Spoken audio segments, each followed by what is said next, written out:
रजाय सुपावा केवट राम रजाय सुपावा हो पानी कठबता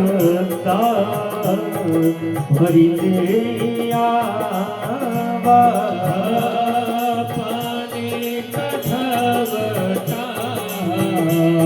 भरी ले आवा हो पानी कठबता भरी ले आवा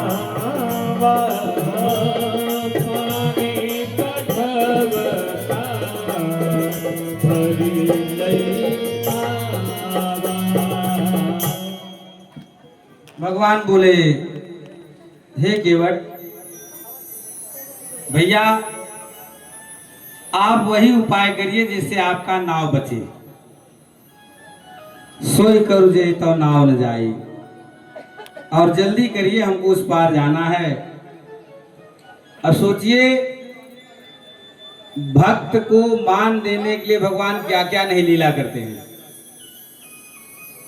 भगत को मान देने के लिए भगवान क्या क्या लीला नहीं करते हैं। भगवान जब त्रिविक्रम रूप धारण किए थे, ये राम जी कौन है?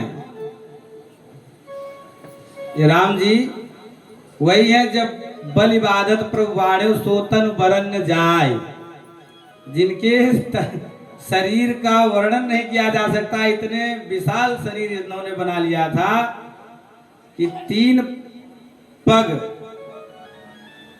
संपूर्ण ब्रह्मांड को नापने के लिए कम पड़ गए। 2 ही पग में नाप लिया, तीसरा बचा ही रह गया। और उनको गंगा पार होने के लिए इतना बड़ा, ये सब क्यों कर रहे हैं भगवान? ये सब अपने भक्तों को बढ़ाई देने के लिए कर रहे हैं। सोई कृपाल केवट ही निहोरा, जे ही जब किए पग ते थोड़ा। जिन्होंने 3 पग में संसार को कम कर दिया, 3 पग से भी कम हो गया, 2 ही पग में सब काम तमाम हो गया। ऐसे राम जी केवट को केवल उपलब्धि देने के लिए, बढ़ाई देने के लिए सब भगवान का आज्ञा हुआ। केवट घर पे गया, अपने पत्नी को लेकर के आया, अपने परिवारजनों को बड़े प्रेम से भगवान का जो है पाद प्रक्षालन किया।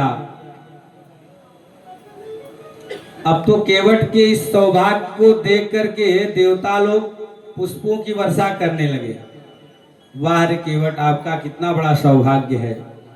और केवट पद पखार जल पान करी, आप सहित परिवार पितर पार करी प्रभु ही पुनि, कर मुदित गया ले भगवान का पैर धोने लगा। एक पैर धोए, दूसरा पैर जमीन पे रख दे भगवान, दूसरा कठौता छोटा था। तब फिर बोले भगवान, इसमें तो फिर से मिट्टी लग गया। फिर उसको अब इसी में, अरे इसे तो लगातार मिट्टी ही लगा रहेगा, कोई उपाय करो। तब अपना जो है अंगवस्त्र जो है फैला दिया। एक पैर भगवान कठौता में रखे रहे और दूसरा का पैर जमीन पे रखेंगे तो कह रहा मिट्टी लग जाएगा, तो बार बार ये धोता है। भगवान अपना पैर उठा लिए, बोले कि अब जाने तो पैर ही नहीं रखेंगे, और पैर नहीं रखेंगे तो एक पैर पे हो जाएंगे भगवान। एक पैर पे खड़ा व्यक्ति कब तक खड़ा रहेगा? लड़खड़ाने लगता है। हम लोग संध्या काल में सुबह की संध्या पे एक पैर उठा के सूर्यार्घ देने का नियम है, और अर्घ देने में मात्र 20 से 15 सेकंड लगते हैं, उसमें भी लड़खड़ाने लगते हैं। तो कब तक आदमी एक पैर पे खड़ा रहेगा? लड़खड़ाने लगे भगवान। अरे बोले केवट ऐसा करेगा तो मैं गिर जाऊंगा। बोले प्रभु आप गिरो मत, अपना हाथ जो है ना मेरे सर पे रख करके इसे पकड़ लो कस के। और केवट तो चाहता था कि इस भगवान का हाथ जो मेरे वरद हस्त मेरे सिर पे आ जाए, और भगवान उसके सिर पे रखे तो स्थिर हो गए। भगवान रोने लगे। केवट बोला, प्रभु आप रो क्यों रहे हैं? बोले, देखो अभी तक तो मुझे यही अहंकार था कि मैं सबको गिरने से बचाता हूँ, लेकिन आज मेरा ये अहंकार चला गया। मुझे आज पता चल गया कि मेरे भगत भी मुझको गिराने से बचाते हैं। पद पखार जल पान कर